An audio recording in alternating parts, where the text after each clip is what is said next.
Hello বন্ধুরা, তোমরা সবাই কেমন আছো? তো এটা আমার বিয়ের পুরো প্যান্ডেলের ব্লগ, বিয়ের পুরোটা ব্লগ, মানে যাকে বলে পুরো ডেকোরেশনটা তোমাদের দেখাবো, তার সাথে আমার সাজটাও।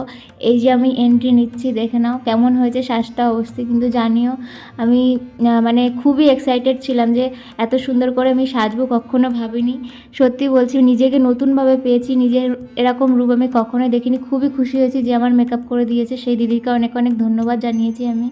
তো আমার পুরো ফ্যামিলির সাথে কিছু অ্যালবামিক ভিডিও ফটো শ্যুট হলো, অনেক কিছুই হয়েছে। দেখতেই পাচ্ছ, অনেক পরিবারের যত ফ্যামিলি ছিল বহু দিন ধরে যারা আসেনি তারা আমার বিয়েতে এসে, আমি খুব খুশি। অনেক পুরনো আমাদের ফ্যামিলির মেম্বারদের দেখে অনেক অনেক অনেক খুশি হয়েছি। তো আমি বেশি কাউকে শেয়ার করলাম না, যারা মেন তাদেরই শেয়ার করলাম। আমার মার মুখটা সারাক্ষণ বিয়েতে অন্ধকার অন্ধকার ছিল, তো ক্যামেরাম্যান বলছে একটু হাসো একটু হাসো, তো অনেক কষ্ট করে মা হাসছে। মায়ের কষ্ট হচ্ছে, সাথে আমারও কষ্ট হচ্ছে, কিন্তু আমি প্রকাশ করতে পারছি না। খুব কষ্ট হচ্ছিল আমার, কারণ আমি কালকেই চলে যাব। এত সাজগো, এত আনন্দ, এত খুশি, সব একদিনের জন্য কি আর করব, কিন্তু তাও খুবই আনন্দ করছি। আমার তো নাচ উঠে গেছে, কি বলবো। এখানে এত সুন্দর সুন্দর বক্সে গান চালাচ্ছে, আমি নাচতে খুবই ভালোবাসি, তো নাচ আমি শুরু করে দিয়েছি। এই দেখো, এখানে আমি কিন্তু এবার রাস্তায় চলে যাচ্ছি নাচতে।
নাচা কোদার পরে একটু এনজয় করার পরে দেখছি বরের গাড়ি আসছে। কতবার ফোন করলাম, কোথায় আছো? ড্রাইভার নাকি হারিয়ে গেছিলো অন্য কোথাও, অন্য রাস্তায় নিয়ে চলে গেছে, সেই জন্য ওদের আসতে দেরি হয়ে গেছিলো।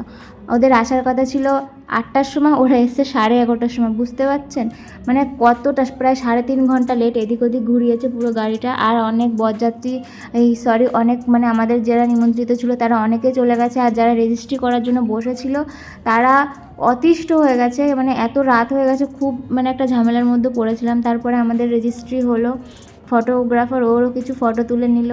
তারপরে আমি কিন্তু ঘরে চলে গেছিলাম। আমার তো এখানে থাকা চলবে না, ও চলে এসছে, যেহেতু ওকে আমি শুভদৃষ্টির সময় দেখতে পাবো। তো এটা আমাদের আশীর্বাদ পর্ব হচ্ছে, যেহেতু আমাদের বিহারিও, সেই জন্য বিহারে গিয়ে তো আশীর্বাদ করা সম্ভব না, সেই জন্য বিয়ের দিনই আমাদের দুজনের আশীর্বাদ হয়েছে।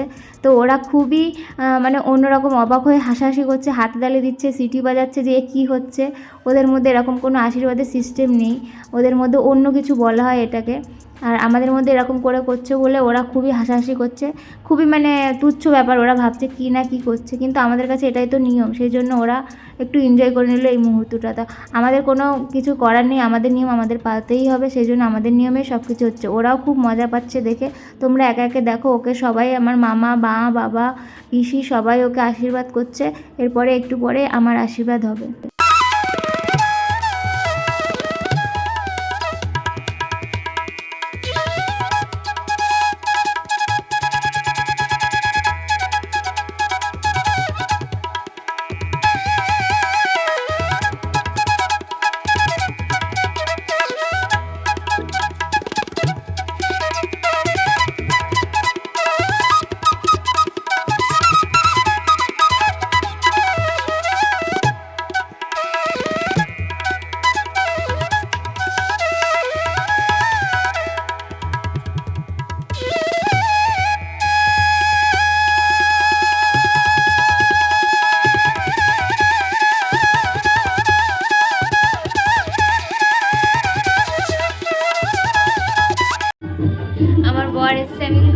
বসে আছিস, কেউ নেই আমার পাশে, আমি একা একা বসে আছি, ভালো লাগছে না। কখন আমার বরটাকে দেখবো। আমাকে কিন্তু অবশ্যই জানাতে ভুলবে না আমাকে কেমন লাগছে, আমার বিয়ের সাজুগুজুটা কেমন হয়েছে, আর তোমাদের আমার ব্লগগুলো কেমন লাগে সেটা কিন্তু জানাতে ভুলবে না। আমি চলে যাওয়ার পর থেকে হয়তো খুব কমই আসবে ভিডিও, কিন্তু আসবে, একটু অপেক্ষা করো, ঠিক আছে। আমি এই ভয়েসটা আমার বিয়ের অনেক দিন পরেই এই ভয়েসটা দিচ্ছি, তো সবাইকে অনেক অনেক সরি লেট করে আসার জন্য ভিডিও। তো সবাই ভালো থাকবে, সুস্থ থাকবে, নেক্সট ব্লগ তাড়াতাড়ি আসবে।